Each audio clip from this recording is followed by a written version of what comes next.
What is up, Nintendo Land? Whether you're a kid now or a squid now, it is time for Splatoon. The Nintendo Direct hit last week, and we got an inkling of new information. So, with the recent news and the Direct that apparently no one else watched, is anyone more excited for Splatoon than they were beforehand? You are Just me. probably, yeah. Yeah, I couldn't make it through the entire thing. I did get some bullet points.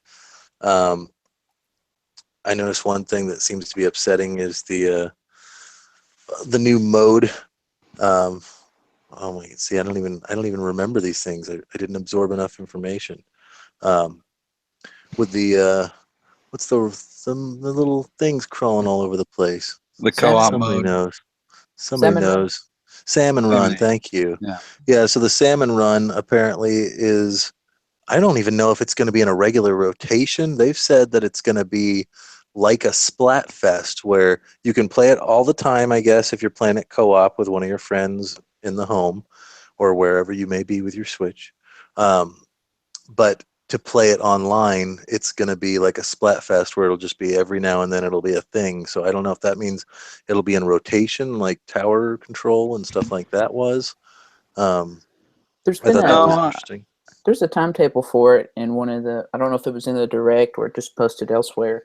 I think it was a 24-hour period of it every 3 days. If that makes sense. Yeah. I don't get that at all. They're promoting a new mode, but it's limited playtime. no, I get it. That's how all of these like Pokemon Go and other phone games. That's how they keep it fresh, right? Like the Fresh. Supercell games, all the little strategy games. They've added all these things now where there's every few days there's some new special challenge, something or other. That you got to use this type of troop, and you get a bonus. So I get it. It's they're following that same kind of model where if you just are constantly changing it up and constantly rotating it out, it just keeps it more interesting. And we knew that from the first Splatoon, right? Yeah. Yeah, I think And it helps I mean, it does help with the redundancy of everything and to kind of keep it fresh by swapping stuff out. Nobody gets to be a pro at one thing, because they have to switch. Like what was the first Splatoon? Was it 2 hours? Every 2 hours or 4 hours, it would yeah, swap three. So I think it's it's like, every yeah. but also it gives you the option of waiting till the thing that you're good at. Like I know trying to climb up in ranked battle in the first one, it would be like, oh, I better just wait for zones because and that's and a that's where I'm reason. going to do better. True, and a reason to swap out weapons and gear, though, right? Because that's your problem with most shooters and most games, in most multiplayer type games, competitive games like that in general. Is once you get into a role, that's it, right? Like Overwatch, you kind of pick your character, you get good at that character, and that's your character, and that's that. Yeah, And you might mess around with this character or that character, but you have a main, and that's your main, and that's that. And there's you get some stat buffs and you can try out different gear or whatever, but it's not quite the same as completely changing out your weapon set. Like in Splatoon, you're effectively like a completely different type of character if you're using a roller or yeah. a sniper rifle or whatever. Um, so Depending on the mode, I would swap weapons sometimes. It's like yeah, I loved that orange in zap for most stuff, but then if it was tower control, I might want to pick something that had the sticky bombs or exactly. you would I would do change the up. same. I would always, yeah, exactly. I would use the orange end zap for specifically splat zones and just when I was messing around in turf war, but for tower control and also for well, no, you're right. For the sprinklers were also pretty good for a rainmaker. Um, Yeah. but yeah, but definitely for tower control, it was all about having some kind of bomb to get on the tower. Yeah, I always used the sprinklers more as a distraction, just to kind of frustrate people, because I would just put it in the Yes. same place over and over, so they would destroy it, and then it would be right back there. Um, I think one thing Yeah.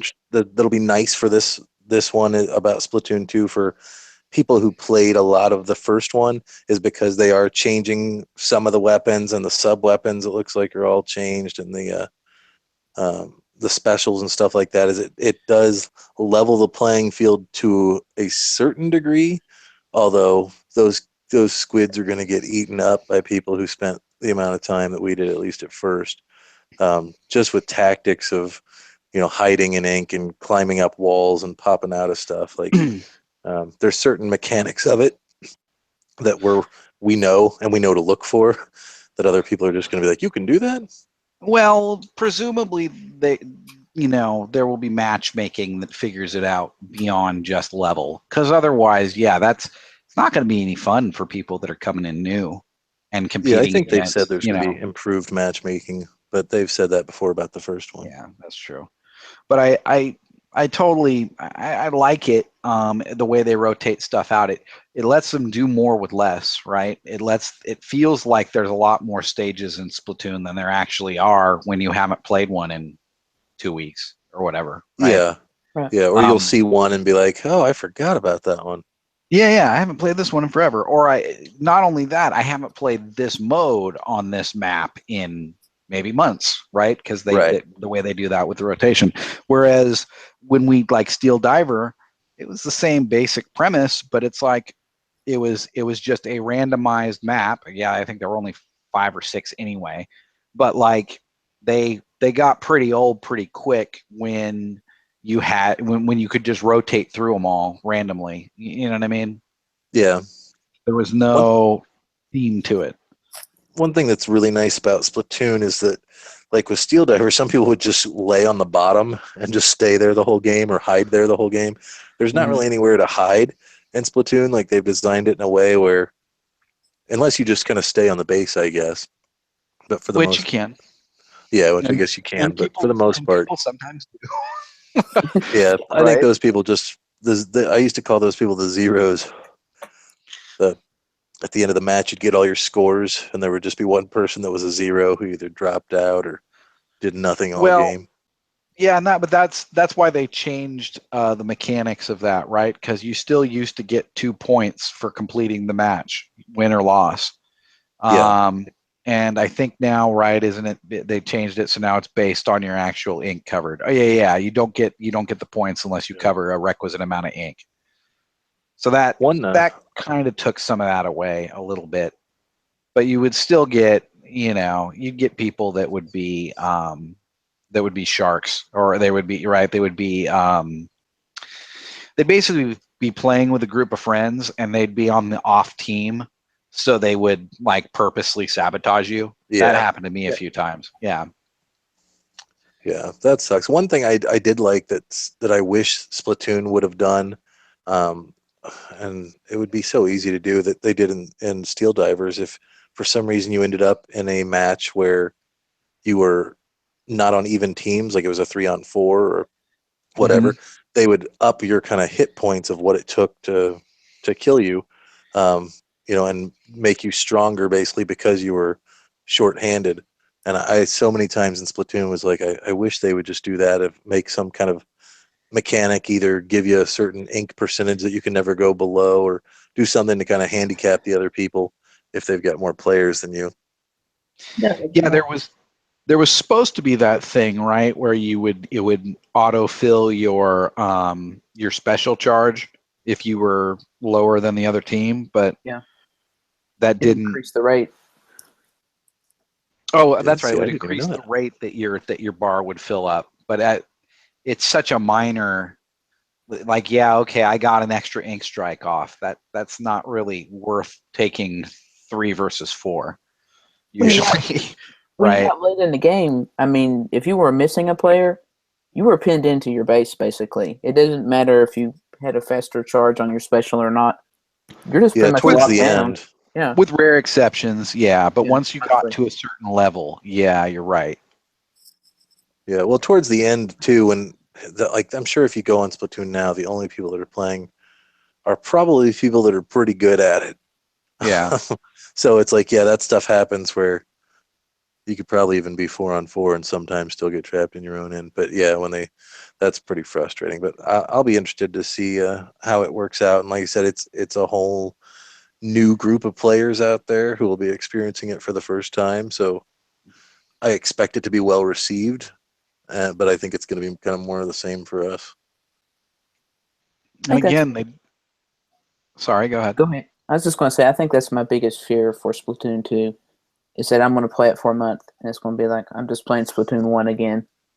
You know, the new features are going to be wore out, and then you're just going to feel that monotony of I've played this for years. It's a fine line because there's people who played Call of Duty for years that, it's probably rehashing the same stuff with just new stages, and they love it.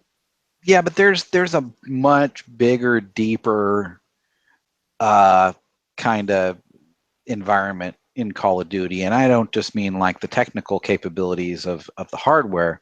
I mean,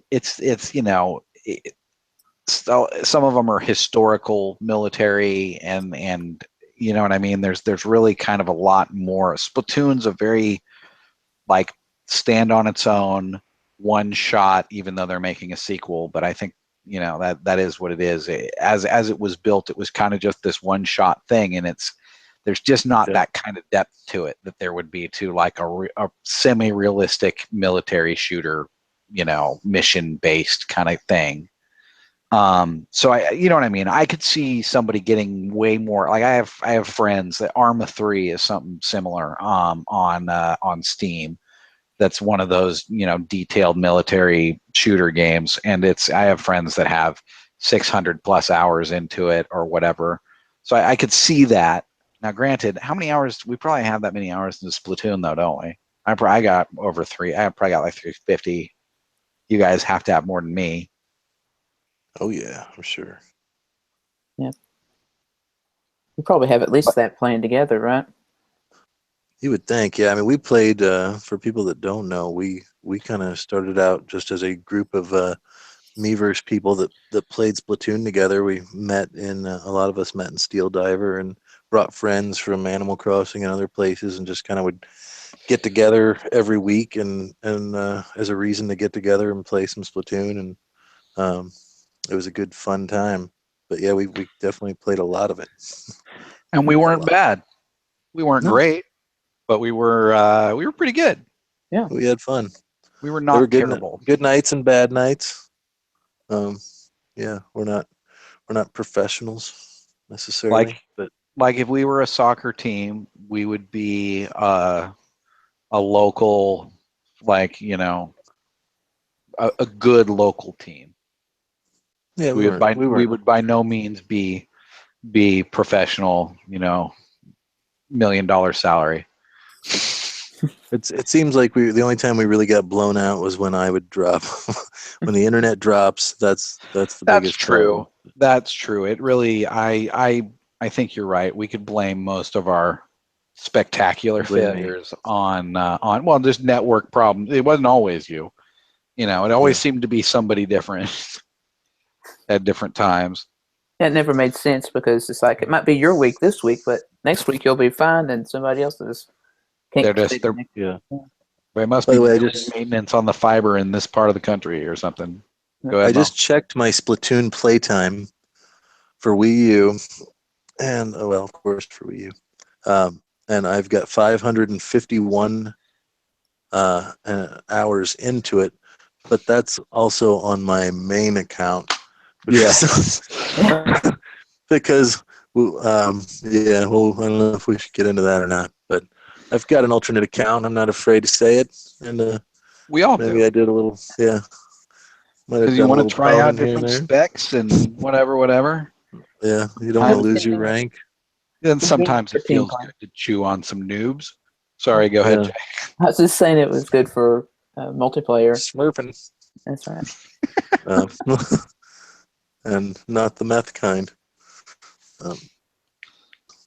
But yeah, it's a great game. Like I said, I'm glad that there's going to be a new, fresh group of people that can get into it and experience it for the first time. But as for the direct, I kind of caught the bullet points on different sites here and there, as it sounds like most of us did. But Jay, you watched the entire thing. What did you take away from it? Well, I felt like the first half of it was basically introducing new players to Splatoon, and then you kind of got in towards the end, and you got some new information. The biggest takeaway was probably the Splatfest demo coming up, this weekend. So And there were some new Yeah. weapons, and some more details, but nothing mind blowing. Like, oh wow, this changed my opinion of the game. I will also say that I just checked. My main secondary Splatoon account has 418 hours. So let's just say I've got about 1,000 hours into Splatoon. But yeah, it is nice that they got that little demo out for us now, which just like the ARMS one starts with like a single player kind of tutorial mode. You get to walk out in the was it Ink Square now, and kind of see some of that set up. You've got a new drug dealer. I noticed that Spike is now sitting in one of the cafes. On a new Cyclops-looking character that has the sea snail addiction. And there is like a bizarre Miiverse kind of functionality where you can draw pictures, although now you're doing it with your finger, and post those in game. That's the weirdest, that they don't want Miiverse, but they still want to be able to have like Miiverse style drawings. That's how significant Miiverse was to Splatoon. Right. Well, on that note, I've been noticing some of those posts on Splatoon. Somebody's figuring out how to either upload a picture or something, because they're very, very perfectly drawn. Like somebody's definitely not doing it with their finger. No, I think some of these artists out there are amazing. I mean, there was stuff like that on Miiverse where people Yeah, but that was will with a put time stylus. into it. People will put time into it. They'll figure out how to perfect it. They do make styluses that you can use on like Oh, that's true. That's capacitive touch screens. So I'm sure they might be doing something like that. If you're a real artist, there's probably people who bought one so they could draw on their phone. Now I need to go start Googling styluses for Switch. Thank you very much for that. That was going to be Just for my that. question. I think I actually read on Twitter, one of the Splatoon artists said that they had used a old stylus. I understood him to say DS, but I don't know. That was my question. Is there a stylus that will work on it? So that's cool. Yeah, I know if you go to any electronics store, your Best Buys or whatever, in the little tablet section, they do make styluses for is it capacitive touchscreen, I think. So yeah, they're out there, but that seems like, I don't know. I guess we buy a lot of Nintendo stuff that's worthless, like Amiibo. So I guess if you buy that stuff, you might as well spring for the stylus that you're only going to use for Splatoon 2. Hey, by the way, the B and the X, that's still screwing me up. How about you? Like just even wandering, like going through the little tutorial. Yep. I just keep opening the map. Like I don't. After in my case 600 hours between the two accounts. I don't. After 600 hours, I don't know how the hell I'm going to adjust to that. I really hope that they did that on purpose to handicap Splatoon 1 players. That would be a genius stroke. So now what we're talking about is to jump. They've changed the button that you use to jump. So it's going to be like how you hear the PlayStation and Xbox gamers when they play Nintendo hardware and they're complained about the B and the A being reversed, or the confirm or whatever buttons. No. It's basically the same thing. Now there's a completely different button to jump, and it just messes your whole thing up. Now, hopefully, if they were smart, you'd be able to map your controller, but I don't know. I'm trying to remember what was B before. I don't know. Could have been anything. I don't think it was used, if I'm thinking right. Thing is, I've got 1,000 hours into the game, and I can't remember what buttons did what. It's just second nature now. Right. Yeah, exactly. If you put it in my hand, I'd just be playing it, and I wouldn't think about it. But now that I'm trying to think, what does each button do? X so is that muscle jump. memory. Yeah, it's an amazing thing. There were some things that did not get mentioned in the Splatoon Direct that I know had Z crying in his pillow. Of course, we're talking about Joy-Cons. Yeah, those blasted Joy-Cons. Yeah, like seriously, man. Whatever it is that Nintendo announces that I go, oh, I'd really like to buy that. That's what they won't sell me. Which is everything they've ever Classic, made. No, it's not everything they ever made. There's plenty of games. I Yeah. had, I guess I didn't have any trouble getting a Switch. Um, but the stuff that really you go, oh, I gotta have that. No, no, Yeah. we're not making it for you. We're making it for marketing. It exists only in your mind because we put it in your mind. It doesn't exist in reality. It's vapor. Like the NES Classic existed. People bought it. I actually saw one, but it's vaporware. It didn't really exist. Normal people couldn't buy it, Yeah. right? Right. It wasn't a consumer product, I'm period. sure Nintendo would love to hear me say that Nintendo has no shortage of games, but what I'm talking about is on store shelves. There's Yeah. tons of games out there on the shelves. There's no Switches to play them on.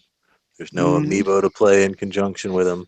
But that's the one thing they never seem to have a shortage of is there's games on the shelf. You never have a shortage of getting the game that you want. If you want Zelda, you can go to the store right now and buy it, even if it's the hottest thing for the Switch. You You know just can't what? get the Switch. There were a handful of exceptions on the 3DS to that. I think, if I remember correctly, Animal Crossing, like, was after the first month or so, like disappeared, and like they just didn't. I don't know what happened, but I remember Animal Crossing was pretty scarce for a while, and there were one or two others over the lifespan of the 3DS where the game. I think one of them was a Pokemon game also, that just got particularly scarce. I could see that. I mean, Nintendo's answer for everything about that is, oh, we weren't prepared. We didn't expect this kind of success. And I could see with like an Animal Crossing New Leaf, like that could be the case. But some of these things they know people want. People want Well, a Switch. but it was like I said, it was. I think it was like two different occasions over the lifespan of the 3DS, which leads me to believe it was some. Like I think Animal Crossing, they specifically said it was some specific production issue or something. I just remember, yeah, for like I think they like had shipments for the first couple weeks, and then for like a month after that, you just couldn't get it anywhere, even in Japan. Yeah, you do have the option, however, if you want. I've noticed the UK, Nintendo has an official UK store. And it seems like they never have a problem keeping some stuff in stock. And they always get Mm-hmm. cool stuff that I don't know why Nintendo of America doesn't have a web store. Like we've got the New York store. But they've actually got a website in the UK. And you could go right now if you wanted to and drop, I think they're, what, 80 pounds? So that's like 115, 120 US. You could import those puppies if you really cared enough. Yeah, no, I know. A, I don't, and B, my assumption is just that the U.S. or North America is the biggest market by far, Right.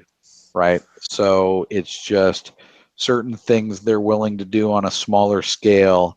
I don't think they're willing to do here. And again, America was why they had to write the penis finding software for Meavers, Yeah, and it, right? it They might didn't get have that lost problem in in any other region. it could be lost in translation that you used to hear stories about the people who just had like boxes filled with Wiimotes, and maybe they were trying to prepare themselves for that happening with Joy-Con. But I mean, you've already got what, two sets of Joy-Con Well, yeah, I picked up. already, I got the ones that came with it, and then I got picked up a set of gray because I'm an idiot. and then yellow, still pretty hard to come by. Right? Yeah, Who we knows if saw them they'll even pop up on remake Best those? Buy. We saw them pop Yeah, up on Best Buy for 5 minutes when the Metroid amiibos popped up at the same time, and then the yellows were gone again. yeah. And the Yeah, red well, and blue it would be wasn't the five same. minutes, but Those would be the same way here. That's the thing, is they've really established a scalpers market where they can pretty much say we know we're gonna sell this many just to scalpers, and it's well, tough because they have to overproduce everything if they really want to get it in people's hands. and they're but that's the thing is they've painted themselves into this corner. That's their marketing premise has always been about the scarcity. And that's why any product that Nintendo puts out now, scalpers get it first. Doesn't matter what it is.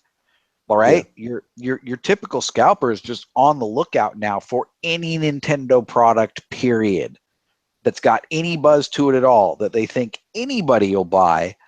Oh, this is going to be rare. Yeah, and that happened with Amiibo, and is probably responsible solely for Amiibo's success. I think there's a lot of people like us, and I don't know how many of us there are out there that want the cool little figure. It got baseball cards and comic books for a while where, here's a hot tip, invest in gold Marios. Like, people were thinking they were going to be putting their kids through college for a hot minute on these Amiibo, which I love that Nintendo remade some of those. Yeah, I don't know. The Amiibo, there are still ones that are rare, apparently. Not that I really care, but I don't think the scarcity was necessarily part of it. The scarcity is what built out the whole the whole runs, and it kind of made this whole niche market for itself. But people were going to buy them anyway. Like, there was a hell of a lot of buzz when Nintendo announced they were going to release those regardless. So since we're talking about Amiibo, I guess I should go ahead and bring up the new Splatoon 2 Amiibo. Is anyone planning to pick those up? Nope. I don't know yet. No. I want them, but only at a discount. I don't think I'm prepared to shell out $12.99 per Amiibo, especially since it's not a 3-pack. Or even the 20% off. But yeah, no, I'm not spending more than $7 or $8 for Amiibo anymore, except in special occasions, I think. Some of the Breath of the Wild ones were even more, so maybe the price of Amiibo might even be going up. No, people were speculating that, but since like all the new Player 1, Player 2 BS for Smash Brothers, those are the same price. Those are the original. Yeah. So I think they just. Yeah, I guess you're right. It's just the money grubbing for the Switch launch, right? Basically, if it's in any way related to the Nintendo Switch, just tack on an extra 20% cost. Right. The case. That's the Switch tax. Mm-hmm. Yep. On the controllers, all the accessories, the stupid dock that I don't want to admit I bought. Yeah, man. The only thing that was cheap was the wheels, which are surprisingly nice for $7.50 a piece. The wheels? The Mario Kart wheels. Oh, somebody still buys those. What? Yeah. Am I the only person that bought these? Yes. None of you guys bought these? I think we might be the only one in this group that has rebought Mario Kart 8 in the first place. You know what? Screw you guys. I'm going home. Jason's got a strong constitution. Yeah. I had to switch off my Wii. Yeah. Did you use it on Mario Kart 8? Oh, yeah. Are you one of those people? Wait a minute. I have 8. I'm not sure, actually. I'm one of those people. I do it because I'm usually playing with people that, I'll lap them if I don't give myself a handicap. Right? Yeah. So I let them use the stick and I use the wheel. You casual. Totally. Yeah, I know that there is a dedicated following. Obviously, if they keep making these wheels, somebody out there is getting them. The dedicated following was made apparent to me on 4th of July when I handed the Switch to a couple of 6 or 8-year-olds. I don't know how they had, probably about 8-year-olds, and they immediately asked me if I had the wheels. I'm like, yeah, that's what I'd imagine it's for. Of course, I got the wheels. Here you go. Yeah, Nintendo's fun for kids. You can do stuff like that. But if you really want to own somebody, Pro Controller.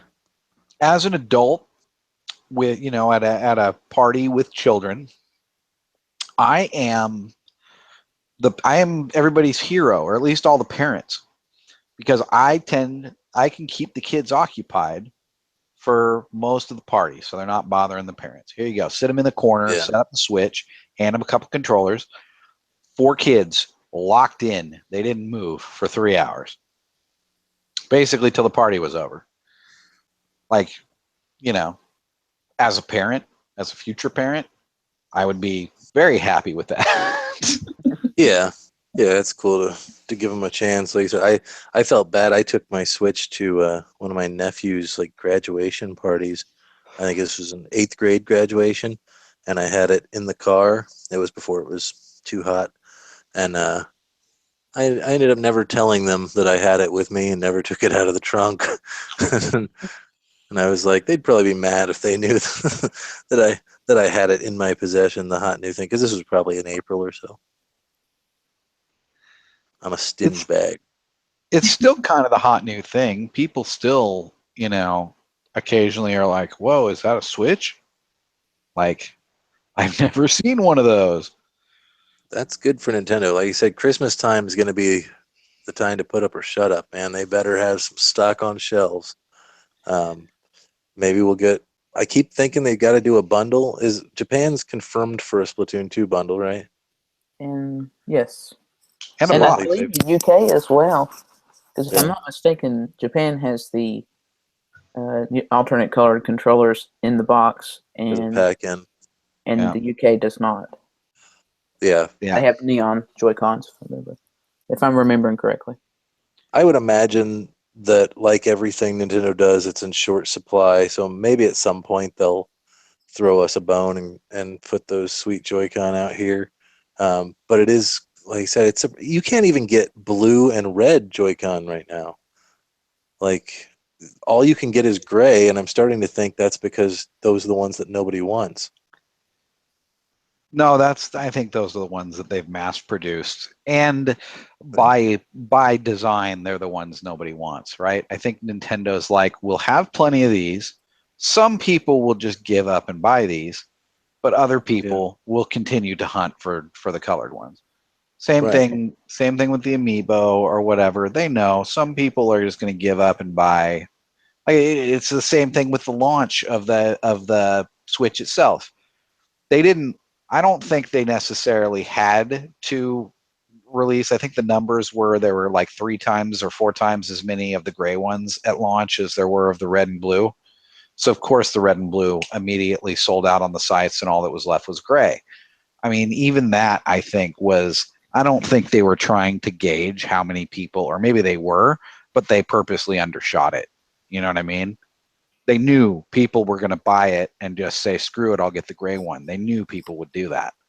So that, like, even with the launch of the Switch, they were building in the right. It's the same thing as like a video game. There's most people will play it to a certain completion percentage, but then there will be the completionists.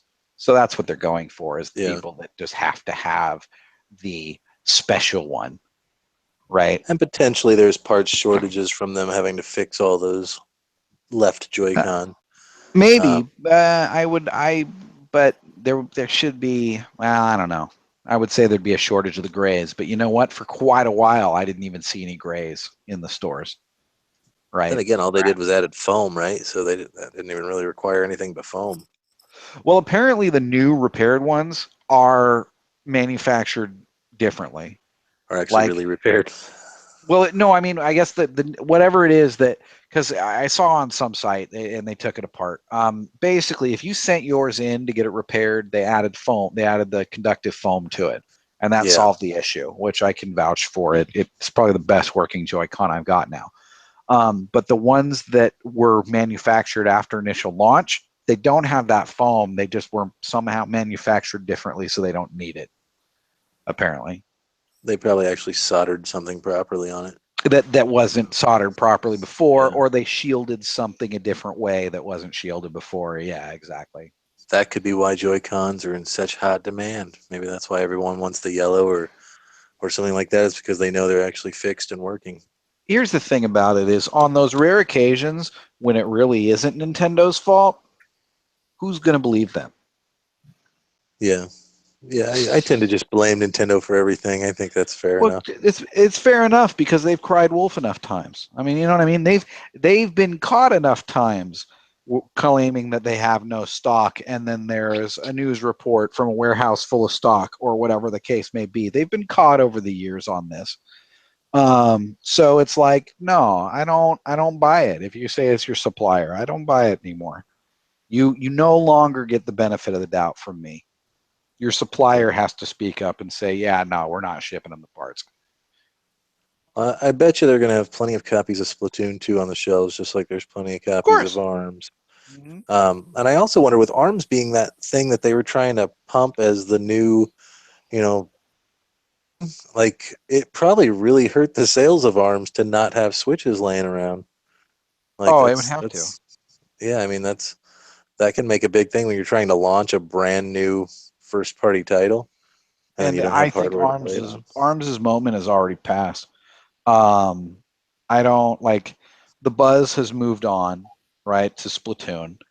Yeah. Again, maybe my friend list is not representative, but I've got over a dozen people now. I think maybe even I have 16 people now, and I have one other friend on my I'm sorry, two friends on my friend list that bought arms, and nobody Yeah. else did. Um, so I'm I read something, hey, arms is selling great, but I didn't really see any numbers, and I have a feeling that was just marketing BS because I don't know anybody who's buying it amongst my Switch friends. Yeah, I don't have a ton of Switch friends, but everybody's definitely got Zelda, and that's one of the hottest selling games, and I can say for sure that everybody's got that, and there's still plenty of copies of that on the shelves as well. Um, but yeah, it's got to be hurting arms. We'll see what Splatoon does. Hopefully, it seems like we've had a couple of our friends that we all commonly know have acquired Switches in the last few days thanks to Amazon. So perhaps, I don't know. It seems like they're still just trickling everything out. Maybe they just really weren't prepared for this, but um, No, they'll hit the shelves like you said. They'll bring it hard for Christmas, not super hard. They're I don't think they will ever let it get to a point where you see a bunch of them on, in a cabinet somewhere gathering dust. They yeah, just won't let it happen. At worst, they'll only put out a couple of, even then, even with 3DSs. Every once in a while back in the day, you'd see a cabinet full of them, but over the last several years, I would never see more than a few, you know? this last Christmas it seems like they really cut back. Like there was kind of a little bit of a drought. I still only see a couple now. Um, Mhm. I bought a 2DS for my daughter recently. They had three of them in the cabinet, and I went back the other day and was looking at stuff, and I saw they'd even sold out of those. It's only three, but still, there's not a ton of those coming in anymore. There's not a stack anymore when you go to see those. So I don't know what happened with that. It seemed like it was sadly it was right around Christmas time that all of a sudden you couldn't get it. Maybe they did it on purpose. Well, I know. The one thing that I will give them the benefit of the doubt and say did possibly catch them by surprise was the rush on 3DSs and Pokemon at Christmas. I think that was bigger than they expected, even with the Pokemon Go thing. You know what I mean? I think that Yeah, did catch them off guard, and then they started ramping up 3DS production again, or 2DS production. yeah. We'll see Um, what they do with that because that's coming up real quick here. Is the 2DS XL Revolution? Do you think we'll just stop seeing 3DSs out there anymore? I kind of think we That's what will. I'm scared of. Yeah, I who knew the Galaxy 3DS XL would have such staying power. Yeah, it really kind of seems like that's just going to be like they're done with it. That's their last model, and Yeah, they'll just I roll that on into the sunset. I did see a couple black ones the other day at Toys R Us, Oh, okay. which I hadn't seen those in forever. But everywhere else I go, if they've got one, it's that purple Galaxy one. Yeah, Same here. same. Same. So but that's also could be because that's the one nobody wants. Or maybe it's Metroid themed and we just don't know yet. What if they do that? Oh my God! You just put a thought in my head. Those If they do a MFers. Metroid, if they do a new Metroid theme 3DS, I don't think they would, because people like you, Oh, they would. and there are lots of people like you out there that it wouldn't matter if you just bought a new 3DS 6 months ago, you would have to buy it. I don't know if it would have to be, if it were really cool, I might have to buy it. But Of course, it's really cool. It would have to. I don't know, man. Like some of these Zelda ones they've come out with, have just been kind of meh. Like the Ocarina 3DS one was lame. The I don't know. The Majora's Mask one is what it is. I didn't think it was as cool as some people did. It was just rare. I thought those were neat. I mean, if you're a fan of that game, or especially like if that's your favorite thing, like you're gonna try to get that. And that's what they're going for. I think that's but right. It was also the Majora's Mask one was the first new 3DS. I think. Yeah. Oh, that the and the Monster Hunter one. Metallic orange Screw Attack 3DS. Like, they'll probably make it look all dumb. We'll see. I'm confident they're going to have a Metroid mini direct, although they never call them mini directs anymore, but that Pokemon one was certainly a mini direct. Oh yeah. But the Splatoon 2 one went on a little bit longer than I would have liked. Yeah, I mean, like I said, the format of them when they're talking to everyone like they're a child. I'm like, I'll just turn this off and I'll check the news sites after it's all over. Yeah, I think again they've turned a new direction, and I'm really hoping that it will start to burn them. But I keep waiting. I think the truth is, Nintendo Directs are made for us. They don't realize it, but I don't think the average consumer is going online to watch a 42-minute commercial for Nintendo. Like, it's just people who are the hardcores. Yeah, you're absolutely correct. I would say 85% of people that watched that Splatoon Direct were people who played the crap out of the old one like we did, and were looking for new details, and had to sit through, basically a kid's marketing campaign to get them. Yeah, or people who just watch everything Nintendo. It's like, I don't care about Pokemon, but I'll watch the little Pokemon Directs just to see what everyone else is going to be talking about. Well, I think they do well with E3, though. I just figured the core Nintendo audience, there wasn't much to play on the Wii U, and assuming that the core Nintendo audience primarily were Wii U owners, most of them probably played Splatoon, because what else you got? Yeah.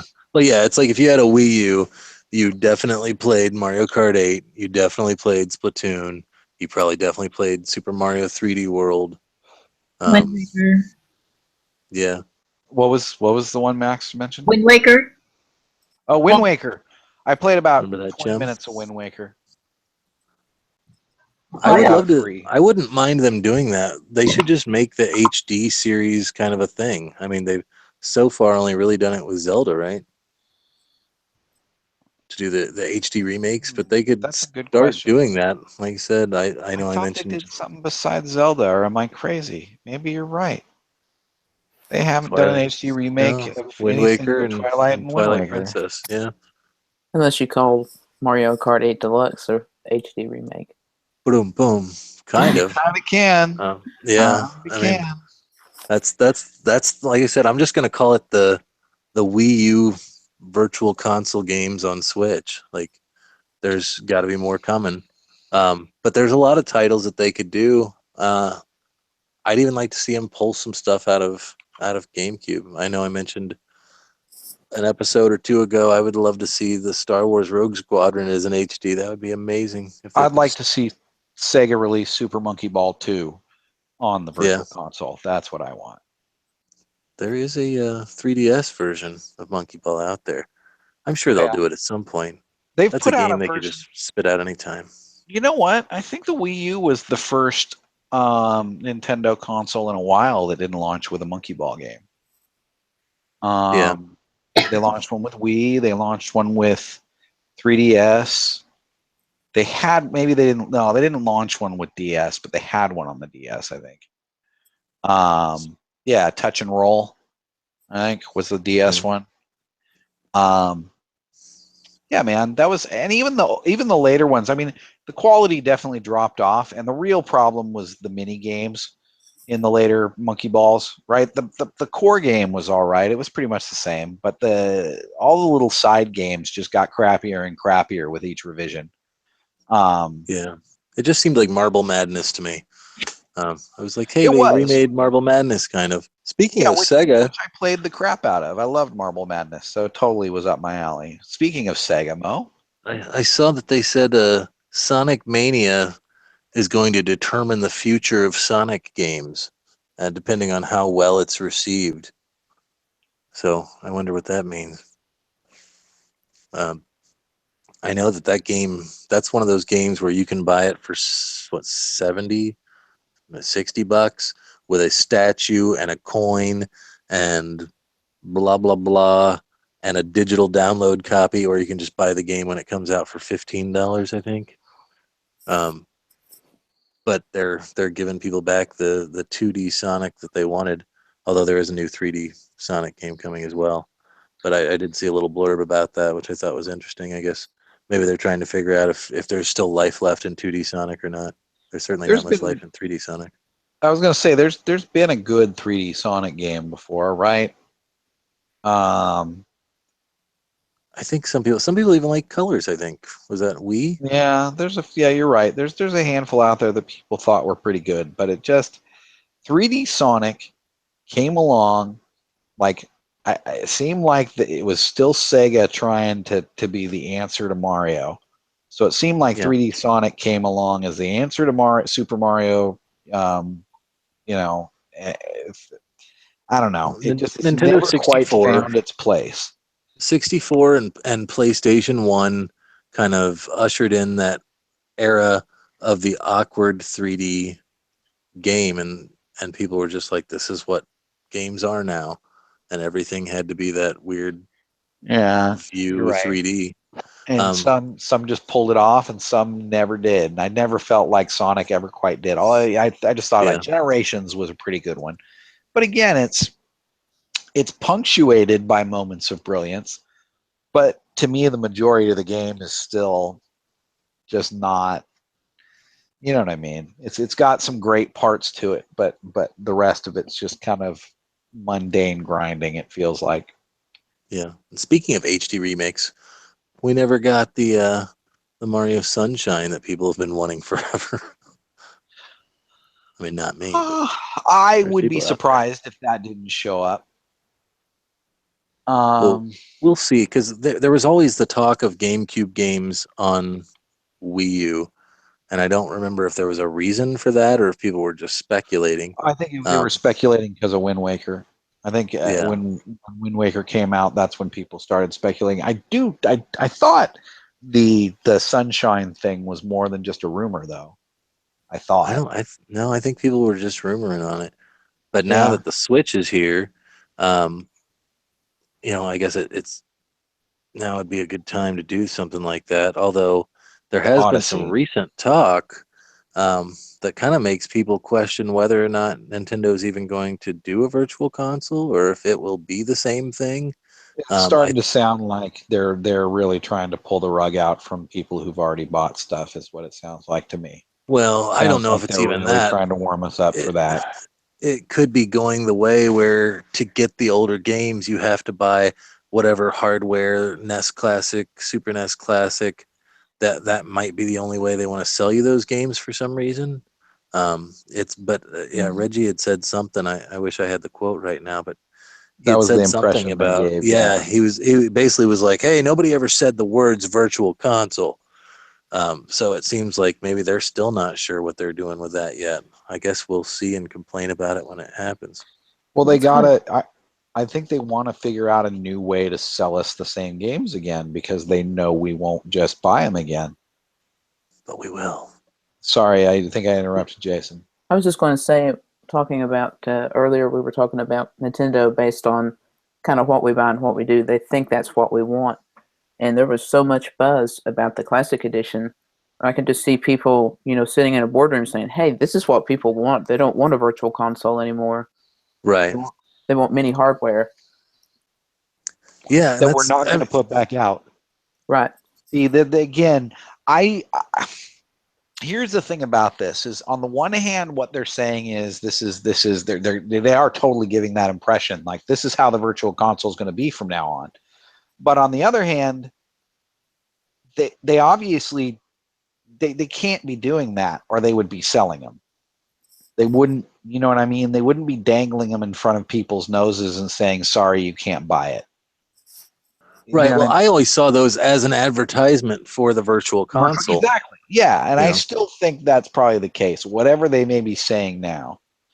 Because I just don't see them. I just don't. You know what I mean? All that does is, when it comes to Christmas time, are you going to buy your kid an $80 thing, which isn't really for kids, but you know what I mean? Are you going to buy somebody an $80 gift or a $300 gift? I only see that causing kind of a division between their sales. Like, I only see it hurting Switch sales numbers. I think the virtual console, though, has always kind of been the icing on the cake and not the cake itself. But it's a great thing to have. I would love to see numbers on, even if they just did it for Wii U or for Wii, if they just said, hey, this is how many copies of Super Mario World or Super Mario Brothers that we've sold, or these are the games that sold the best and these are the ones that we didn't sell at all. I'm sure they're not losing their shirt on putting any of those games. That's why I don't understand, if it costs next to nothing to just put them out there, you might as well just put them out there and occasionally you'll get a bite. Like, that's just money in the bank. Well, it is development. They do have to, test the emulators, and how thorough Nintendo is with stuff like that. Yeah. Because from what we were understanding is, a lot of that stuff was being custom built for the eShop, as what they I had understand. save states and things like that, and too. Well, no, it was like a little bonus. I don't mean that so much. I mean, it was like each game was its own separate project, from what I understand. Like the stuff with F-Zero and the control issues and other, each game kind of had to be its own project, because they didn't have, I can download an emulator off the internet and pretty much any ROM will just work with, maybe a tweak here or there for certain ones. But for the most part, anything just works out of the box, no problem. But for some reason, and I never really understood what the deal was, maybe it's because their piracy concerns, they never had just a built-in emulator. Now, apparently, as has been recently discovered, the Switch does have that built-in NES emulator. Right, or at least hackers say.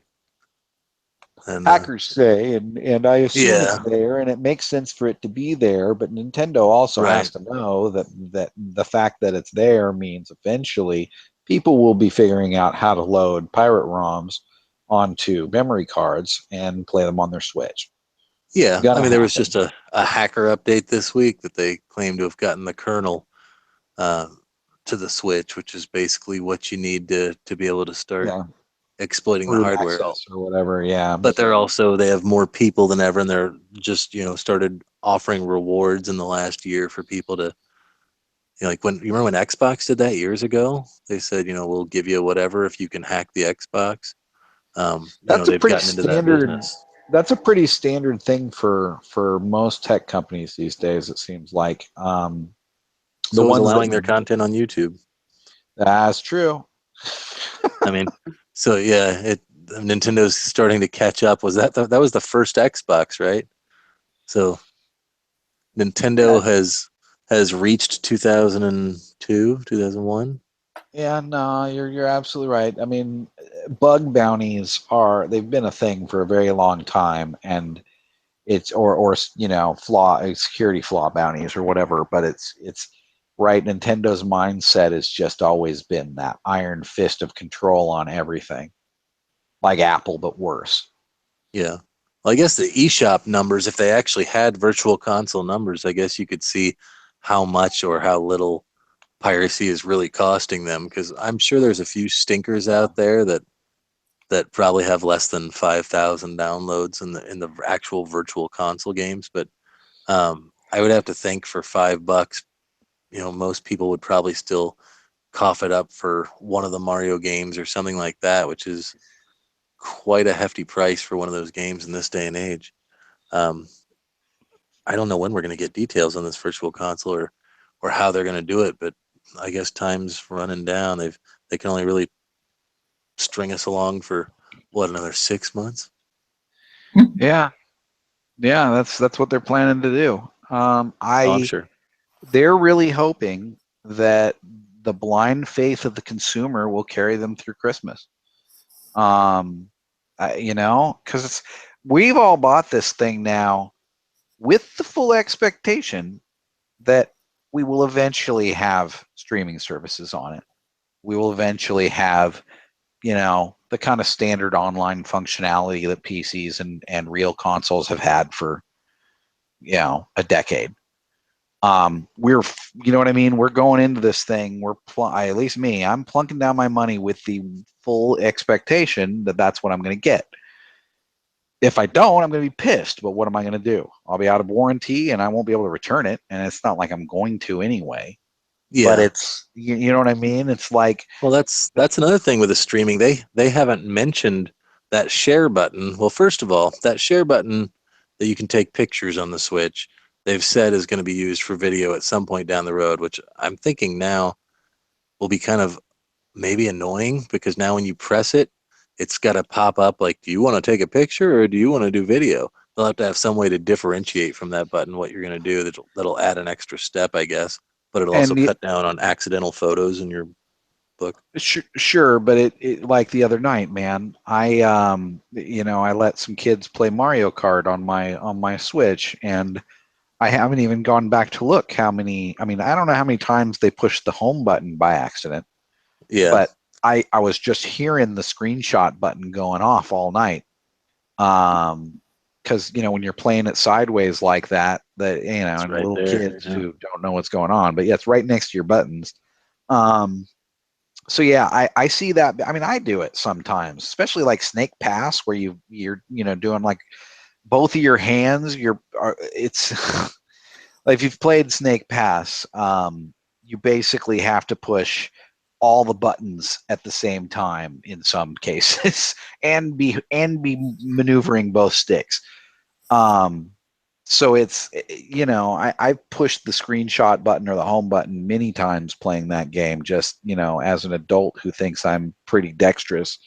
So I don't like the button placement on those Joy-Cons. Same thing with the Pro controller. I end up pushing those buttons instead of the star to select all the time. Yeah. I think I honestly, it's kind of like, remember the original DS, the power button was right by the D-pad. So you just accidentally turn your 3DS off while you're in the middle of playing, especially if you were playing something reasonably intense. You just bump the power button, and that was that. I power off my Switch trying to remove the left Joy-Con all the Oh, time, but I've done I that. also leave it docked. Yeah, no, I've done that too. But yeah, it's, you know what I mean? It's just certain basic design things. Like, it seemed like they would have figured out years ago that having that button that close to the other buttons wasn't a good idea, especially when it's flat. It doesn't even Yeah. stick up. So you know what I mean? You just think you're leaning the other side of your thumb on a flat piece of the controller because it's flat, and you end up pushing it. Yeah. There's not a lot of It's real estate on the Joy-Con either, so understood, but yeah. it just seems like they should have put that off in the corner somewhere. Maybe they were, structural hardware limitations. I don't know. It seems like a bad design choice, and when they start doing video with it, I just see it being even more annoying, because right now it just makes a little camera sound and, oh, I have another screenshot. Oh well, and you know what I Yeah. mean. I just continue playing. But if it pops up a video menu, that's gonna start pissing me Yeah. off. Well, one of these months I'll have to go through and kind of weed out all of my pictures because I think I'm getting close to like 1,000 now, and they're all worthless. I don't know why. I'm just doing it because it's so easy to do. But I think I don't know. We've got other topics to get to or rush through at this point. Talking about the streaming service, am I the only one who assumed when they announced this, back in March or before, that streaming service would be for Splatoon? Because when I think about on the Wii U, or at least the Wii U generation, I think about people streaming games. I mostly think about people playing Splatoon streaming games. Yeah, well, even like I said, Mario Kart 8 had that function on Wii U to do Right. the Mario Kart TV, and I'm sure they'll patch it in once that ends up happening. But it's weird that that's the only thing that Wii U owners get out of Mario Kart 8 that Switch owners do not. Which it's not that great of a feature, but hey, it's something. Yeah, you can post them to YouTube. But it's just, I know what you're saying. It's like I just, was playing around with Twitch for my PC, and I'm super late to the game. Twitch has been around a long time. Did the PS3, I know the PS3 and the Xbox 360 had Twitch apps. I don't think they had any native Twitch streaming, but the current generation of consoles does. So I mean, Nintendo maybe isn't that far behind on that, but they're still behind. But I'm pretty sure, based on their whole mantra of let the existing social networks do their thing and let's not get into that business, I have a feeling we're just going to end up streaming to Twitch. But I could be wrong. Nintendo, you know how they are about their IP, man. True. They're gonna have to make peace with it at some point. It's big enough now that you can't really ignore it. Dude, so's Netflix. That's true. Yeah. I mean, Nintendo just does their own thing sometimes, and it's just like, yeah, I don't know, man. Yeah. The Switch is still, it's this modern, fancy, powerful gaming tablet is their first, according to that report, is their first teraflop ever unit. And it's still a toy. It's still not, right? It's still a Nintendo toy and not a real machine. Like, Yeah. I'm Sony and Nintendo really wanted to get on this smart TV bandwagon or whatever with the TV crap on Wii U. And like Sony and PS3 at this point have app stores a mile long. They have each dozens like media TV streaming apps I've never heard of, stuff for TV channels, stuff that integrates with your cable box or your cable subscription, right? All this Access to your old library. You do that too. Or at least a portion of it, at least the stuff that's supported and can come over, right? Yeah. But I mean, I'm just talking just the raw media. Like I'm trying to be a cord cutter. I'm trying to get rid of my cable box because we don't watch enough of it. And I'm looking through this, and it's like, wow, there's my television itself has dozens of media streaming apps. I can get a $25 Chromecast to plug in that has dozens or probably hundreds of media streaming apps, that or a Apple TV or whatever. It's like, this isn't that hard, guys, and it's a basic expectation. It's like having an HD screen at this point. It's like having 60 frames a second. It's a headphone basic jack. or a headphone jack or rumble. It is a basic feature at this point that you need to get on the bandwagon with, or nobody's going to buy your product. This thing's going to have a limited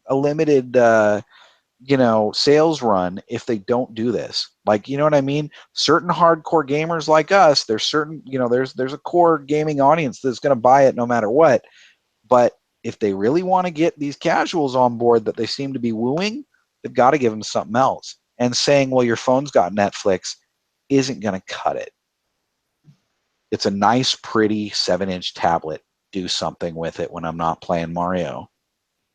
Mine's gathering dust lately. Yeah, I think a lot of people's are. Yeah, ARMS. Yeah, right. Jason, you basically played Zelda and then you put it away, right? Right. I've played some demos, and that's about it. I mean, I've picked up a few downloads, and I honestly I've picked up more games for it than I would care to admit at this point. And I put some time into them, but outside of that, of Zelda, nothing's got. I think Mario Kart's got 15 hours because I let the little kids play it. Nothing else has more than 5 hours of playtime on it. I just, and I'm over them all. Except maybe Snake Pass. That one's cool. Yeah, they need to just start marketing it as a Neo Geo machine. That too, I would just love for them to make a category on the eShop just to get those in their own damn folder. Yeah, Yep. get them Just out of my site. just to sort it. Just so it's not like, okay, regular game, Neo Geo, regular game, Neo Geo. You know what I mean? Just split them up at least, just so I don't have to sort through all of them because there's now a million of them. And it's just a Yeah. glaring reminder that there aren't any Nintendo games on there, old Nintendo games. Well, that's one of the things that I've been really disappointed with, and with every new announcement of games that I see on all these news sites, it's a lot of stuff that's being ported over from Wii U, not Nintendo first party titles, but like World of Goo, which it was mobile, and Lego but City there's a bunch of Undercover, yeah, and but there's a lot of just the garbage titles that either are or look like mobile games. And there's a ton of that stuff, and it's starting to fill up. We heard that they were going to be so selective over what they would allow on their eShop now, and that they were kind yeah. of hand picking stuff. And now it seems like that's over, and they're just kind of dumping whatever. I don't know. I think they're hand picking. At first they hand picked the big names. Now they're hand picking the easy, lazy ports. Yeah, there's a I lot of think I garbage think out there. I think they're picking the the lowest, you know what I mean, the least effort to get something up. Seems I'm sure like just everyone that just to put get more something on the volume. Wii U wants to put that same stuff over to the Switch now. Oh, that But too. That's a good point. Is Nintendo going back to and saying, "Yeah, we know you only sold 5 copies on the Wii U, but tell you what, we'll help you develop if you want to re-release on Switch." yeah, but a lot of that stuff, was I guess it's just a step above shovelware, if not being shovelware. There's a lot of Plenty low of quality. fishies. Yeah, there's just a That's lot of low quality titles out there. that one's 1 star on the Wii U eShop. That one to me, just the title and everything about it that one to me for some reason epitomizes the crap on the eShop. Because to me, Yeah. like if I saw that on a phone, I would think, "Oh, that's a scam." Because it's on a Well, Nintendo console, I trust it only slightly more. in the interest of being completely honest, I haven't played any of these games, but like the latest releases have been Implosion, which was a mobile game, Bulb Boy, which I'm not familiar with, Vaccine, which was I think a Wii game, a WiiWare, not WiiWare, but it was one of those games I think on the Wii or the Wii U, wasn't very well received. The Sheeply game with sheeps, it's like or sheep, it's like it's just a bunch of low quality stuff that I can't imagine anyone's buying, or it looks like low quality. Like I said, again, I've not played them, but they don't look like they're blockbusters to me. Well, Vaccine for Xbox One has 48% on Metacritic. It has 6 out of 10 on Steam. There you go. That sounds like a winner to me. $10. That's twice what Mario Brothers would go for on the Wii U eShop. Yep, $10. But yeah, I mean, there's not a lot of good looking stuff. There's not a lot of content, and it seems like it would have been real easy to just throw a couple of virtual console titles on here to at least make us shut up. Yeah.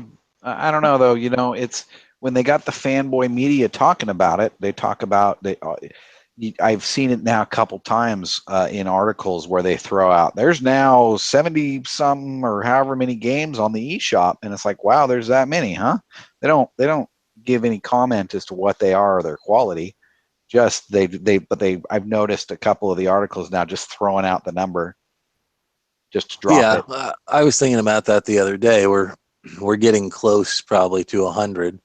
But even if you go to the coming soon section, it's like there's something I saw the other day called Levels Plus Addictive Puzzle Game. That sounds like an amazing game. The title says Addictive Puzzle Game. So you know it's got to be. It's just mind blowing when you think about it. Just a month ago, or probably less than that, we were talking about how there were games wanting to get onto the Switch, but Nintendo says, you're not going to be selling our consoles. We really don't want you. Yeah, we only want system sellers. Yeah, Right. they've But now changed. they put this on here, which I can't imagine many people would be excited to see or even purchase. It's numbers. I think it's numbers for the sake of numbers. It's just so they can point to it and say, look, we have new stuff coming out every week. Yeah. What do you mean there's nothing to play? And Yeah. it's really just it's all for show. It's right. Their release schedule is only more aggressive than the Wii U because they have so many Wii U ports or pseudo ports like Splatoon 2. So they're just at this point it's just padding. It's just they know we're all waiting for the next big release, but they just need to give the appearance of putting this stuff out. And when you look at the top 15 sellers, there's a couple of those random Neo Geo titles that are up there and whatever. Some Goner. people are picking that stuff up. The game Goner right now is sitting in the number 3 spot. Minecraft is number 1 and has been number 1, I think, since right after it came out. Snake Pass somehow shot up to number 2. Gee, I wonder why. Yeah, I went on sale. And then like Mario Kart, ARMS, Snipper Clips, Mighty Gunvolt. Implosion is actually number 8, and Ocean Horn is number 9, which is a mobile port. So 8 and 9, I guess, are just mobile ports. And some of the stuff I don't mind. Every system's going to have those garbage games. It's just a lot more noticeable when those are all you have. Yeah. But I don't know. What else did we want to talk about tonight? We're probably quick running out of time. Well, we were talking about online features. One thing I wanted to mention is we're kind of getting somewhat of a bit of an early feature, I think, for Nintendo's online services, which is listed under Nintendo Switch Online, and that's SplatNet 2 for Splatoon 2. Yeah. Now that's basically the old Splatoon website, right? Right, which is matchmaking and it kept up with like your stats, like how much turf inked or among your friends. Which weapons you use. Right. Or I don't think a lot of people knew about SplatNet, except the hardcores. Like, do you guys remember how you found out about it? It started out as a Japanese website that I saw on some news site, and even though it was Japanese, it would accept anybody's Nintendo ID, so you could log in, and it would be Japanese, but you could use it. And then we heard there was an American one. That's right. And we found out about it from some news article, and that's right. We had found the Japanese one first. I didn't really use it at first, though. It wasn't until we really started playing regular ranked that I started using it. And never did. I was just gonna say I never used it a ton, but it was nice. It's handy to know. It was just fun. Yeah, you can see what's coming up. Jason probably used it because he would always know, like, hey, tonight we got this. Yeah. Yeah, it was very handy from an organizational standpoint. You could see who was online. Like if you've been waiting for somebody or something, then you're like, oh yeah, you see they're getting online now. So just a few more minutes, we won't start something else yet. Yeah, and you'd say, hey, we got tower control. These are the stages tonight. It's handy information to have. I'm still skeptical. I don't even know if I'm going to download that app, to be honest with you. I think we're gonna have to, man. Yep. Well, I think we may not have to, but I think there's going to be so much extra hassle involved otherwise that it's going to be the easiest thing to do. I'm still not sold on buying it day one. Splatoon? Yeah, I really don't know. Wow, man. My hype level is just crushed for Nintendo right now. Mine is too. Don't get me wrong. I'm pretty bitter at them, but I gotta buy Splatoon, man. I know. Yeah, I know. It's crazy for somebody with 1,000 hours in Splatoon to be like, I don't really care about Splatoon 2. But I'm still feeling the burnout fatigue of playing so much Splatoon 1. Yeah, no. Well, that's again. You put 1,000 hours in. I put 600 hours in, and that's that's still. I'm still kind of burned, but I think I could. I think I could. It depends. It depends on how much they freshen it up. Is that co-op mode, has staying power? We won't know till we played enough of it, right? I kind of have a feeling based on the description, it sounds like it's probably going to get boring after a while. Well, maybe that's why they're only doing it every few days, I guess. It's if the maps are good, if the mechanics are still good, a few new weapons, I'll put in some time. I won't put in 600 hours again. You won't put in 1,000 hours again. We'll put in some time. Maybe. I think it'll still be worth it. I think you would still put in 100 hours if you picked it up easy. Maybe. We'll see. I know that one thing we haven't talked a ton about, but we love to talk about, is My Nintendo, and we've talked about how the Switch rewards have said coming soon, forever. Japan got their first Switch rewards in the form of Splatoon outfits to be used in game that you can buy with My Nintendo points. Okay. Kind of like how they did. That was like with Miitomo. Stuff worth buying in Miitomo. Exactly. It's not a game, but all right. And it'll be cosmetic because Nintendo's that way. Nintendo has a weird, right? They've always, even though they've never been into the competitive scene, they've always had this weird obsession with game fairness, right? Nothing in right. You couldn't. They've never in Splatoon. They never gave you anything from an amiibo that wasn't just a reskin something else. It's always just cosmetic. Yeah, I mean there were some of those suits and stuff that you could only get with those, but yeah, the weapons. Well, even were then, reskins. But the specs on the suits again were not. They weren't anything special. You could get the same stats on different gear, right? They weren't particularly unique gear. They were just whatever. And I personally never really wore those anyway. I only did just specifically to wear that, like for the visual aspect. Like when I would be playing on the noob account or whatever, I'd wear the little full outfit. Some of the gear was better than others. Like some of the headgear, I think one had swim speed up that was pretty handy, and it was kind of handy to have a neutral brand. So, it's pretty late in game when you're going through all of your swim speed up gear trying to roll something decent. I know exactly. I think we've all been through that, right? It's like, hey, I might have a use for this stat at some point. I might as well level these up because I've leveled up all the stuff I really use. That's the depth of the game, is being able to kind of change your outfit to get different skills to boost. But I know they did talk about too that they cut out some of the skills are no longer there, and there's some new skills being added.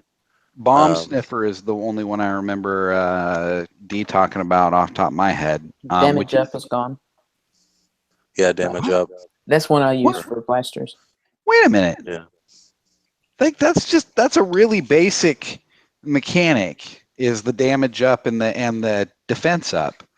Right? There was that was kind of that whole balance between those two, and there were all sorts of there was lots of strategy to that, right? Because remember Jason used to post those videos. There was all sorts of strategy to having just the right amount of damage up to be able to get the extra kill or to be able to get the kill in one, Yeah. whatever. How many ever shots? Yeah, no. So that surprises me that they would take that out, because I don't really see a reason that they would need to, and it seems like it was one of the good mechanics that people like to obsess over, and that's always the point, right? Right. Yeah, everybody used to re-roll their stats until they got, what they were looking for. Yeah, exactly. And so I don't know. Like certain ones, bomb sniffer, okay, not too commonly used and only of so much value. Like I tried bomb sniffer for a while, and every once in a while I'd mess with it if I was in specifically splat zones in particular levels where there's little narrow areas where people would like to drop mines. It would be useful for that. Otherwise, not terribly useful. I could see that. Did we ever figure out about squid beacons? Are those still a thing? Or are those gone? I believe those are still a thing. They've been redesigned. Okay. I don't remember all the details about it, but I do remember they were They'd revealed. have to be redesigned because of the way the new map works. That's the only one I can think of that was a particular that was going to be a particular issue. Well, that and ink strike. How the hell do you do an ink strike? All of Yeah, the well, you can't really. all the specials from the first game have been taken out and replaced. Yeah. All of them? All Yeah, of them. I did when I was playing the single player. So now I think I know what used to be jump for the character is now jump to a point on the map, which you'll find out by accidentally hitting it if you played the first one. It looks like you can jump to the areas using motion control to choose where on the map or which person you're going to jump to, which I don't think I figured out until this recent Okay. Splatfest thing. That's kind of what I was speculating on that, because theoretically you can simulate a finger press with a Joy-Con. So that makes sense. You use the motion control pointer, and people will complain that don't like motion controls, but for those of us who've grown up on Splatoon 1, it shouldn't be a problem. But the B and the X is going to kill me. It's just going to kill me. Yeah, go for it. I was just going to say, talking about the motion controls, there's one thing I noticed when playing the Splatfest demo. Have you all noticed how the camera is like automatically aimed more towards the ground than in the previous one? I guess I'm used to looking up and looking around, but it seems like it's naturally tilted down. Maybe it's just I noticed with a stick, it seems like you can't look around as easily. Like you can't kind of 360 around your player as easy or something. There's something different about it. You can't. One thing is you can't set the sensitivity, I don't think, on the demo, right? I noticed that immediately. You can. can. I haven't. Yeah, you can actually set the sensitivity individually for whether you're using a controller or whether you're using it basically docked or handheld. You can set two specific ones. So that's kind of nice for the people that'll do that. I can't imagine playing it handheld, but somebody's going to do it, I guess. I play it handheld. Really? You played? That's how you're playing the Splatoon? Yeah. Well, you're one of the. Are you a handheld guy? I guess I am. Do you play? I mean, do you play it more often? Do you play the system in handheld? Absolutely. Yeah. Okay. Well, like I said, I just leave it docked all the time. In my case, both docks are connected to screens that are often being used for something else, right? The TV, somebody's watching something, or usually streaming something. And my other dock is connected to my computer monitor that's usually has work stuff up on it. So honestly, I don't get to play it in the dock as much as I would like to. I would prefer. I've played more of ARMS in handheld mode than like in TV mode, which seems completely backwards. Yeah, I'm kind of toying with it right now. So I think what it is, I'm pretty sure with the stick, you used to be able to look up and down using the right stick. Right. Like you could pan the camera. You cannot now. To do up and down, you have to do it motion control. No, couldn't? I think we just adapted to the Wii U. I really We do. just 'Cause think everything seems different. no, because that was that was the one thing that took me the most time to adapt to, was not being able to look up and down with the stick in Splatoon, in original Splatoon. So I definitely know that was a thing. It's just, I think what the deal is we've just gotten, that after you've played it so many hours, that controller, the Wii U pad, just becomes an extension of your arms, and you just Yeah. don't even notice that you're, I'm assuming, because I know that was a thing at first, and it drove me nuts. And it drove me nuts playing in the test fire on the Switch when I was trying to play in handheld mode. Now that's the thing, Jason. How do you do the motion controls in handheld mode? Do you just hold it up in front of you the whole time, or how? Because if I hold it in my lap, I can't make it work. I just hold it in my lap, like I would a normal controller.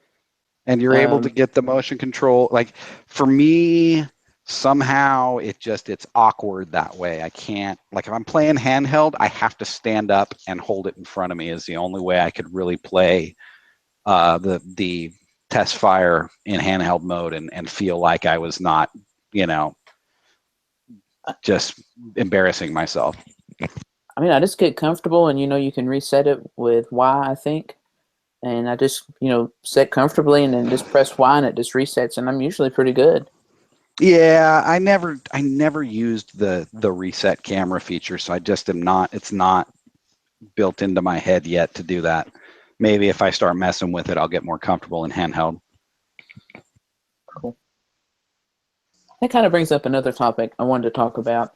Talking about playing Splatoon in handheld mode, or talking about taking Splatoon on the go.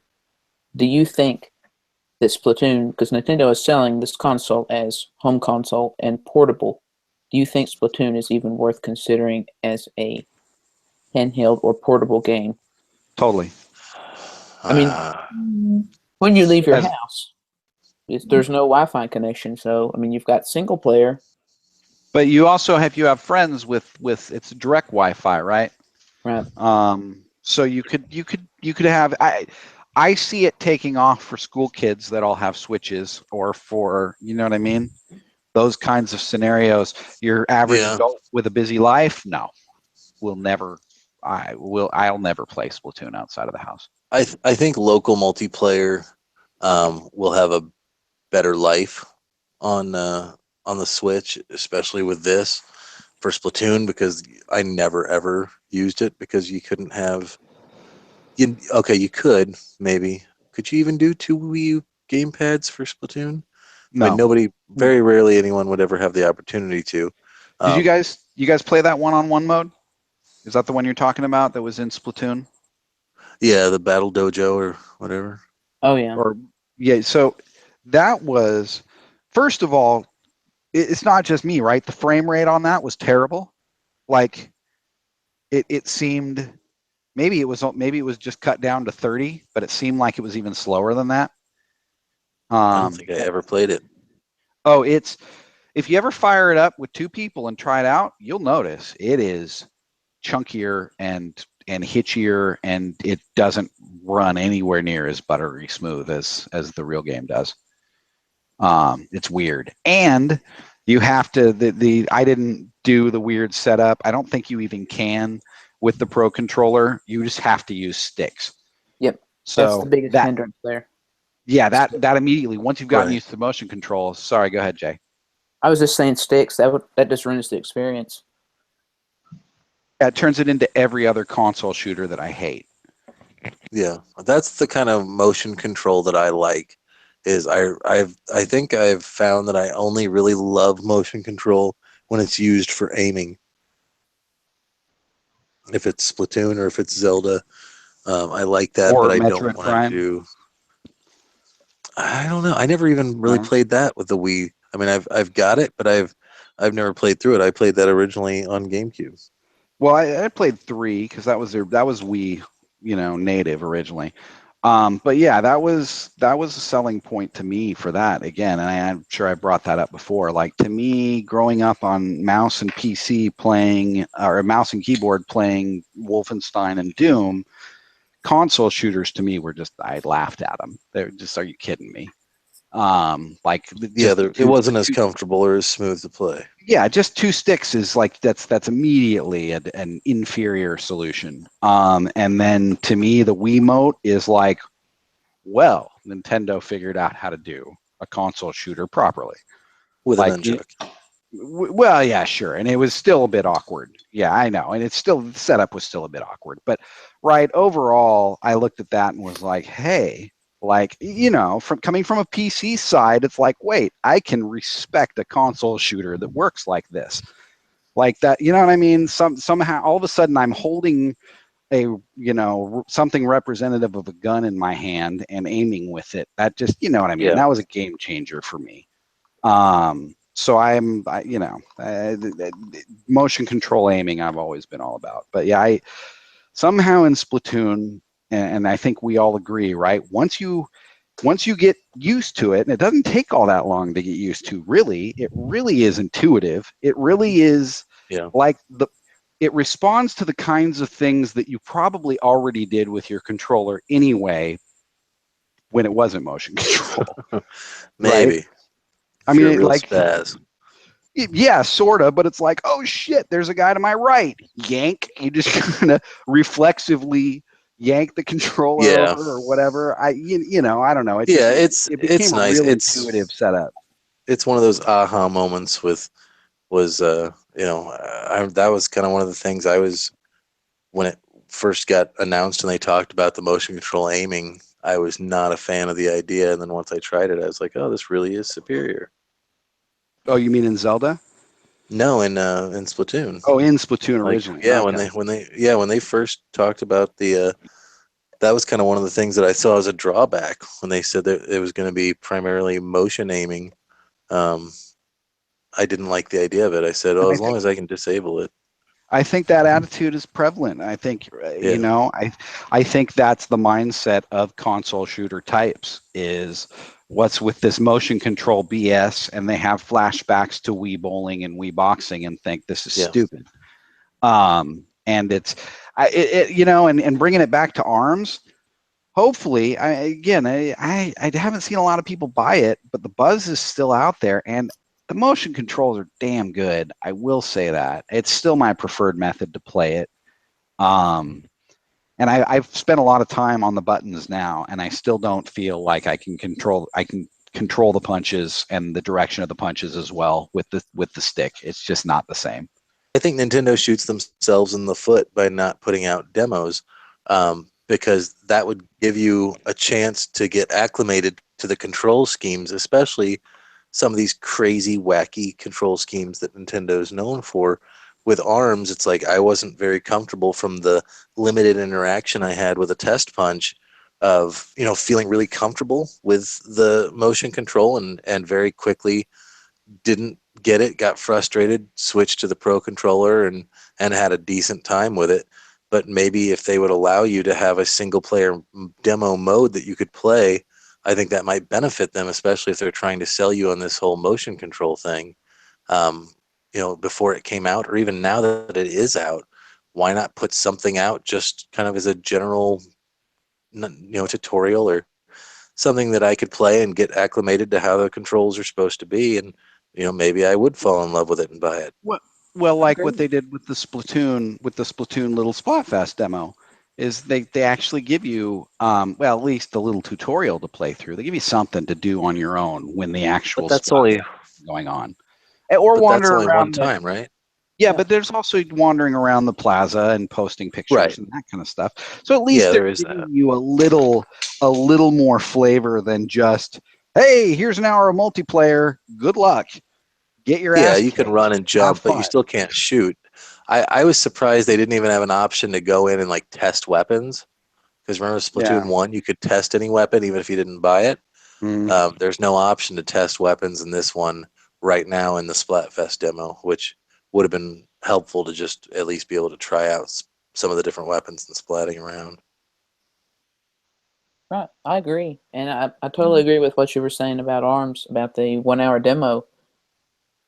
During that 1 hour, you're like, I've got to play during this hour because this is it. But if we'd had Yeah. that, to play the week, even if it was a limited time, like for the week before or, a week after, like you said, maybe people's opinions would change about it. And with Splatoon, if we could have more of a, even if it's replaying the same, basic how do you play in the beginning over and over, people who haven't played or people who haven't played in a long time, we could get adjusted to the new controls or, people can Right. test it out. And that way you're not thrown into a new game and it's like, oh, I don't know what I'm doing. I mean, generally speaking, at this point, nobody has really played Splatoon unless you had a Wii U, which was nobody. So they've got to sell this whole control concept and everything on a whole new audience, and they're not really. I mean, they're going to have the Splatfest, I guess. They had the test fire, but other than that, there's no way for them to just kind of play around and see if they really like this game or not. Right. If you skipped Wii U, there's probably no difference to you between ARMS and Splatoon. I don't know. I think people heard the buzz back when it was new, right? I think like Yeah. all my like my little cousins and stuff that are all of that age where Nintendo's stupid. They had heard of it. They wanted to check it out. You're like, right, when I brought my Wii U over for Thanksgiving, they're like, hey, let me see Splatoon. So you know what I mean? The buzz is there. They're curious. There's enough people out there that'll be like, yeah, I've been hearing about this. I want to try it. So I think you know what I mean? I think it's it's a case of the audience and who is the audience, right? And as you've said before, that the audience isn't really us, but I don't necessarily know that it's the casuals either. At least not with Splatoon. No. That's going to appeal to people who are interested in shooters to begin with, probably. As far as non-Nintendo fans, they're going to say, this is the Nintendo shooter. Let's try it out. Yeah, and they're hoping. I think, they're hoping that this is going to appeal to the people who didn't pick up the Wii U, maybe didn't even pick up a 3DS, but are were Nintendo fans when they're kids and now are thinking of getting back on the Nintendo bandwagon with the Switch. Which there are those folks out there. So that's a point in Nintendo's corner, but I also feel like that's a demographic that's slowly slipping away. The longer and longer they take to build up a decent amount of stock, where you don't have to fight to get one. Oh no, absolutely. That because it's not quite as flippant as the casual audience, but it's close because they've got their home consoles to go back to. They've got their PS4s and their Xboxes and or their PCs to go back to that are full of stuff if they decide, meh, screw that Nintendo thing anyway. Well, there was a window to impulse buy the Switch, right when people in the U.S. were getting their tax returns, and that's when you could not get a Switch. There was a window to impulse buy the Switch, basically for like the month and a half before the Switch came out, when you couldn't pre-order it anywhere, and then for like the month and a half after it came out, when you couldn't buy it anywhere.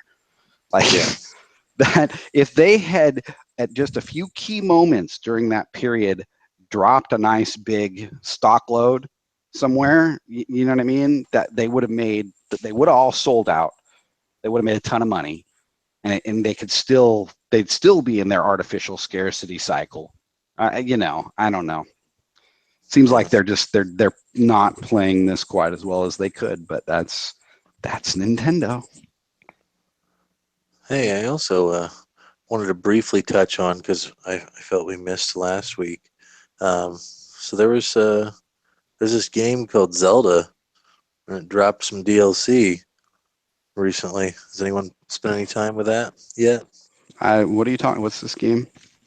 It's The Legend of Zelda, I think. Breath of the Wild or something. If you have a Switch, it's the only game you have. Yeah. Oh, really? Much. Oh, yeah. Or the only game that you have more than one of. That's right. Apparently. According to the numbers. Yeah, I'll tell you, man, that it is definitely I didn't have too much trouble finding all the like new little outfits and the travel medallion and stuff, but I think it's going to be a while before I work my way all through those master trials. I made it through the first one. I made it to the last level of the second one and died, and just was like, okay, I'll come back to this at some point. I hate to say it, there's enough to hold my attention without going back to Zelda for a while. I am wasting time on ARMS. I am wasting time on Snake Pass, and Well, that's good. At least you feel like you've got other things to play. yeah, I mean, there's stuff, but again, it's all right. It's all download stuff and little Tetris, or it's not a real game. The only real games that I have are Zelda and Mario Kart 8, if you could call it that. Other than that, ARMS doesn't count. Splatoon counts barely because they finally, because when Splatoon originally came out, remember, that was a pretty light. It was a pretty light offering. And since then, it's gotten a little more fleshed out, but they still, it was lacking a lot. And so now it seems like they finally are giving us a complete game with Splatoon 2. One thing they talking about fleshing out a game, they have announced that we will be having a year's worth of updates to content and 2 years worth of Splatfest, I believe. Yeah. I think, was that what they told us? No, they told us 1 year when the original Splatoon came out, right? Mm-hmm. And or wait, no, they didn't even. I think they said through the end of. I think they said through the end of the year, right? Something like that. Max, what were you saying, Max? Oh, I never heard them say an ending time until it happened for first.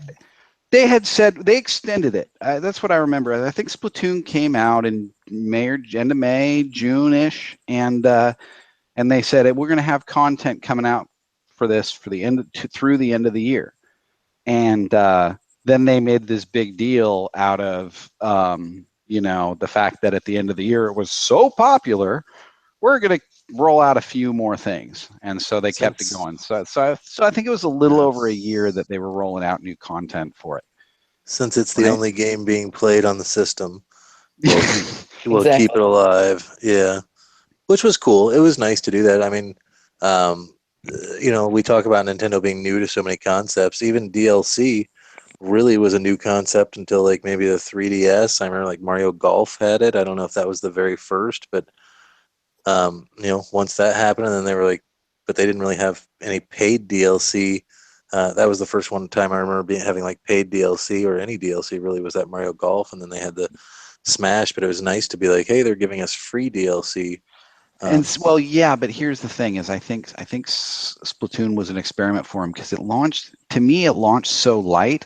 They were under obligation to bring us free DLC. Yeah, well, when it first launched, it felt very much like an incomplete game.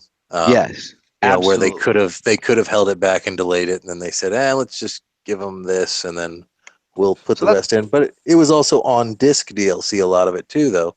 There was stuff that was on the disc that wasn't you're unlocked. Right. Yeah, they got time released.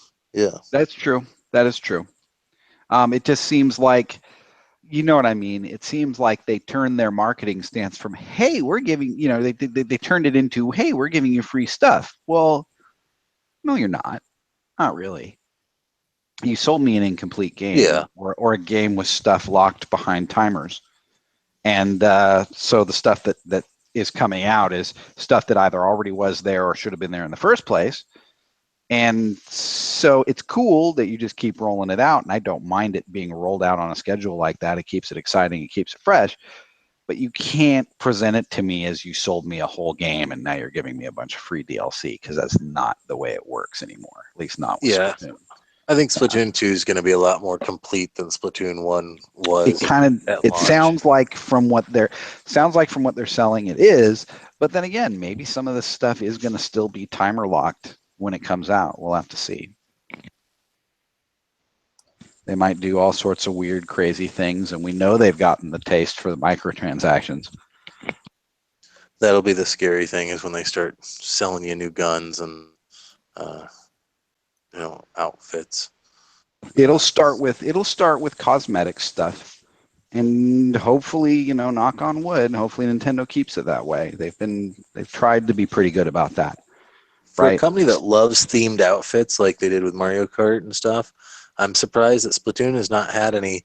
There's no Mario outfit in Splatoon that you unlock with an amiibo or, Yeah. Samus or Zelda or Oh, Link. that's something. That's something I think they would announce as a surprise later down the road. But I don't see that as unreasonable. I don't see that as out of their wheelhouse to do something like that. I think they could No, potentially. This is sort maybe of they a. figure. I'll go for it, Jason. I was just going to say this is sort of a minor thing from Splatoon 1, but do you think we will finally get to play as the Octarians, or as an Octoling more specifically? Is Marina an Octarian Yes. or Octoling? Oh, she I, is. Okay. Yeah. I believe she was officially listed as a black squid, as a type of squid. Oh. I've seen that come out somewhere. Apparently, her and Pearl I both are a particular type of squid. Pearl I is the bride of Chucky. totally. But if Marina's an actual quote unquote black squid, I somehow I see Nintendo wanting to shy away from stepping into that one, but maybe not. They are. Yeah. They They don't are want to about offend doing anyone by using the anything word remotely. Octoling. Exactly. It's hard to say. I mean, the Octolings, I guess, they didn't really have humanoid faces, though, did they? As far as, I mean, they didn't have, not even They did. humanoid. They were flat out Remember? human faces. Remember, when you went through the single player, most of them it was like a face on the side of a tentacle was their head. Yeah, but it was like a Right. weird derpy face, though, right? It wasn't a Yeah, human yeah, face. but there was a couple near the end of the first, or somewhere in the single player, there were actual octolings that were like the squidlings, or whatever. They were Those were little. like the elite Yeah, ones. Yeah, the the more elite ones. difficult They were ones, I little. They guess. were little chicks running around with the octo tentacles coming out of their heads. So they looked like the squid. They were Yeah, the octopus equivalent. And we got gear based on what they wore, which was the yeah, little goggles and right. The little the shirt, black outfit. Oh, I forgot. That was their outfit, wasn't it? and they were hackable in the first game, or at least people did hack them and put it online. Yeah, there were a lot of stories about people's data being corrupted by playing online with Octolings that I remember back. That might just be a rumor, like the Animal Crossing rumor of if you duplicated items, it would erase your town or whatever. But I remember people saying that I was playing online and somebody came on playing as an Octoling, and now I've lost all my progress in the game.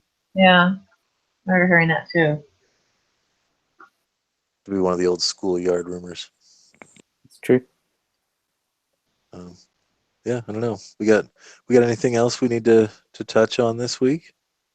Well, I thought we'd just kind of wrap up with a question that I think has been in all our minds about Splatoon since we've heard about Splatoon 2. Is it Splatoon 2 or is it Splatoon 1.5? It's I hard to think tell the difference, I think. Well, here's what I would say is, given how many games over the years came out on Sega that were like on the Genesis that were the exact same game reskinned, or how many sequels in the old days were really just more of the same, or even not so old days. Like that's how I felt about Mario Galaxy 2. So from that perspective, you can almost call anything a sequel, and Yeah, I mean, it's got a different story. It's got some different features and functions. Like I saw the little, I don't even know what they are, like the little lines of ink that you can write on. Now they kind of go all in different directions. They're not just straight lines. Now there's little things that they've changed cosmetically. Obviously, they changed that jump button. um, but yeah, it's they can't really make it a completely different thing because of the basic core mechanic has to be the same. It's one of those games with Mario or Zelda, you can change different mechanics and change, the perspective or the angle. But with Splatoon, the game is the mechanic, so you have to kind of keep the same view, the same basic way of shooting. So it's hard to say. Like it's like with those online, with a Call of Duty or any of those online shooters. they're different because they have different places to play, like different arenas and different modes, different weapons. So I mean, I guess it is technically it's a 2, but it does feel a lot like the first one to me. What do you think, Max? It looks like 1.5. It doesn't look like a whole different game. Like just, I don't know, sort of extended it. Yeah, but There's what could they do to make it really a 2? Like, can Yeah. anyone think of any examples of what would make it different enough to make it a 2? No. Hearing that they changed all the specials kind of makes me feel. I mean, that's right. That's a lot of mechanics to change. That's a lot of rebalancing to do. That's kind of surprising. That to That me could makes have it come feel a from little more like a sequel. that could have just come from them saying, well, we can't do an ink strike anymore, which on the Wii U you would just touch the gamepad where you wanted to drop it. Now there's no gamepad, so they were like, well, we know we can't do that one exactly. Although they could have done a weird motion control thing where you turn your controller to put, like they did with the jumping. But yeah, it's hard to say where that might have just come out of that. It is weird that they changed all of those though. There's probably still, I don't know, is there still like a bomb rush type thing? There is. It's been kind of reskinned, and it's like you have a launcher on your back. I think maybe that's what it's called, is bomb launcher. Yeah. You throw them. Similar concept. A lot of the specials are, you can see where they drew the idea from the Yeah. original. So then they're trying to do it just to make it. I also am kind of wondering if they're the same general idea, just sort of reskinned, then maybe they're just doing it to make it look more like a 2 and not a 1.5. Yeah. I'd also be Right. interested to see to know if they started production on this as a Wii U game, or if because it'd be intriguing to me to find out when the cutoff was where they told Nintendo development, like, hey, we're going to be making this thing called the Switch, and by the way, it comes out in 2 months or or whatever, and they had to kind of switch. But I wonder if they had to do that, if they were making it for, I guess I couldn't see them producing another Wii U game at the time, but I wonder if part of that started on Wii U and then got ported over. I feel like Splatoon had a really dedicated community, possibly even on Nintendo's side. They were really into, listening to what the fans had to say, changing mechanics to make things more fair. I felt like they were really involved. So possibly when they came to him and said, hey, we're going to make a sequel, they already have a huge list of stuff that they want to change. And they already have, possibly some of the work even done to Well, certain implement it. games like that, yeah, they can do that because you can go on any forum, or when people are really passionate about the game, they'll have no problem telling you what they like and don't like.